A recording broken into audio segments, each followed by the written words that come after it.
सांब कृष्ण और उनकी दूसरी पत्नी जाम्बवंती के ज्येष्ठ पुत्र थे, जिसका विवाह दुर्योधन की पुत्री लक्ष्मणा से हुआ था। जब महाभारत का युद्ध समाप्त हुआ तो गांधारी ने कृष्ण को इसका दोषी मानते हुए यदुकुल के नाश का श्राप दे दिया, जिसे कृष्ण ने सहर्ष स्वीकार किया। उन्होंने ये भी कहा कि समय आने पर वे और बलराम स्वयं यदुकुल का नाश कर देंगे। हालांकि किसी ने उस समय ये नहीं सोचा था कि कृष्ण के कुल का नाश उनके अपने पुत्र सांब के कारण होगा। महाभारत को समाप्त हुए 36 वर्ष बीत चुके थे। एक बार महर्षि दुर्वासा एवं अन्य आर्षि द्वारका पधारे। आर्षियों का इतना बड़ा झुंड देखकर सांब और उनके मित्रों ने उनसे ठिठोली करने की सोची। उन्होंने सांब को एक स्त्री के रूप में सजाया और उसका मुख ढककर महर्षि दुर्वासा के पास ले गए। उन्होंने महर्षि को प्रणाम कर उनसे कहा, हे महर्षि, हमारी ये सखी गर्भवती है। आप लोग तो सर्वज्ञानी हैं, अतः भविष्यवाणी करके ये बताइए कि इसे प्रसव में पुत्र होगा अथवा पुत्री। इस प्रकार के परिहास से सभी अर्षि बड़े दुखी हुए, किंतु इसे बालकों का बचपना समझकर उन्होंने कुछ नहीं कहा। किंतु महर्षि दुर्वासा अपने क्रोध पर नियंत्रण ना रख पाए। श्राप तो वैसे भी उनकी जिह्वा के नोक पर रखा रहता था। उन्होंने क्रोधित होते हुए कहा कि रे मूर्ख, तू हमसे ठिठोली करता है? जा, तेरी सखी के गर्भ से एक मूसल का प्रसव होगा और उसी मूसल से समस्त यदुकुल का नाश हो जाएगा। महर्षि दुर्वासा का यह श्राप सुनकर सभी लोग भय के मारे वहां से भाग निकले। अभी वे थोड़ी ही दूर गए थे कि सांब को प्रसव पीड़ा शुरू हो गई और उसने वही मार्ग में एक विशाल मूसल को उत्पन्न किया। सभी अत्यंत भयभीत हो उस मूसल को लेकर श्री कृष्ण के पास पहुंचे और उन्हें सारी घटनाएं सच सच बता दी। जब कृष्ण और बलराम से ऐसा सुना तो अत्यंत दुखी हुए। कृष्ण समझ गए कि यदुकुल के नाश और उनके और बलराम के निर्वाण का समय आ पहुंचा है।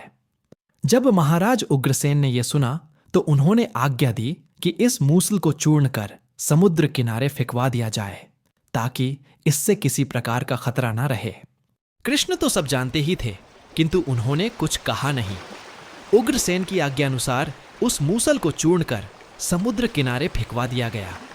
उस चूर्ण से मनुष्यों की ऊंचाई जितनी घास उगाई और थोड़े दिनों में लोग इस बात को भूल गए। कुछ समय बाद प्रभास तीर्थ के उत्सव हेतु समस्त यादवगण समुद्र के किनारे इकट्ठे हुए। वहां वाद विवाद करते हुए वे सभी मदिरा का पान करने लगे। कृष्ण और बलराम ने उन्हें बहुत समझाया, किंतु किसी ने उनकी एक ना सुनी। दोनों समझ गए कि दैव योग आ चुका है। इसी कारण वे दोनों उस भीड़ से अलग जाकर बैठ गए। मदिरा के मद में सात्विकी ने कृतवर्मा का मजाक उड़ाते हुए कहा, ये देखो, ये वो महानुभाव हैं जो महाभारत के युद्ध में कौरवों की ओर से लड़े थे। और तो और ये इतने बड़े महारथी है कि रात्रि के अंधेरे में छल पूर्वक इन्होंने उप पांडवों के वध में अश्वत्थामा का साथ दिया। इस पर भी आज ये निर्लज्ज की भांति यहां हमारे समक्ष बैठे हैं। सात्विकी के इस प्रकार कहने पर वहां उपस्थित यादव कृतवर्मा पर हंसने लगे। ऐसा देखकर कृतवर्मा स्वयं को अत्यंत अपमानित महसूस करने लगे। उन्होंने क्रोध में कहा, रे क्लीव, तू मेरी वीरता की क्या बात करता है? तेरी वीरता भी तो जग जाहिर है। तूने भूरिश्रवा का छल से वध किया। अगर ऐसा ना होता तो तू कब का नर्क सिधार गया होता। कृतवर्मा के ऐसा कहने पर अब यादव सात्विकी पर हंसने लगे। तब सात्विकी ने क्रोध में कहा, हे नराधम, वो तू ही तो है जो सत्राजित का वध करना चाहता था। यह सुनकर कि कृतवर्मा उनके पिता का वध करना चाहता था, सत्यभामा रोते रोते कृष्ण के पास पहुंची। स्थिति बिगड़ते देख कृष्ण और बलराम तुरंत वहां पहुंचे। इसी बीच क्रोधित हो कृतवर्मा ने फिर सात्विकी को धिक्कारते हुए कहा, रे अधम, महाभारत युद्ध के 5वें दिन तेरे समक्ष ही भूरिश्रवा ने तेरे 10 पुत्रों का वध कर डाला।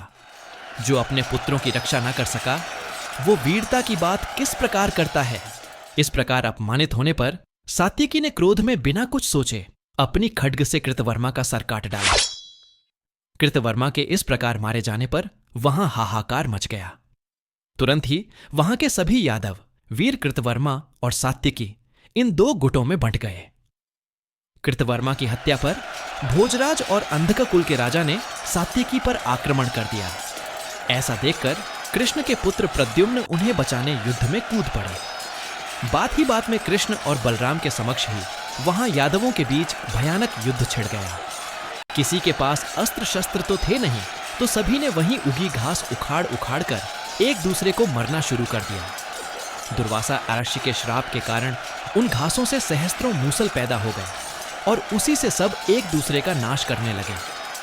जब कृष्ण और बलराम ने ऐसा देखा तो मारे दुख और क्रोध के स्वयं उसी घास से सबका वध करना आरंभ कर दिया। देखते ही देखते कृष्ण और बलराम को छोड़कर समस्त यादव कुल का नाश हो गया। यहां तक कि कृष्ण और बलराम के सभी पुत्र भी काल को प्राप्त हो गए। इसके बाद दुखी बलराम ने स्वयं जल समाधि ले ली और कृष्ण अकेले वन में जाकर एक वृक्ष के नीचे लेट गए, जहां जरा नामक शिकारी ने अज्ञानता में उनके चरणों में बाण से प्रहार कर दिया। इसके बाद श्री कृष्ण ने भी अपने प्राण त्याग दिए। अगर आपको यह कथा पसंद आई हो तो वीडियो को लाइक करें, कमेंट करें और हमारे चैनल को सब्सक्राइब करना न भूलें। अगली कथा में फिर मिलेंगे। जय श्री राम।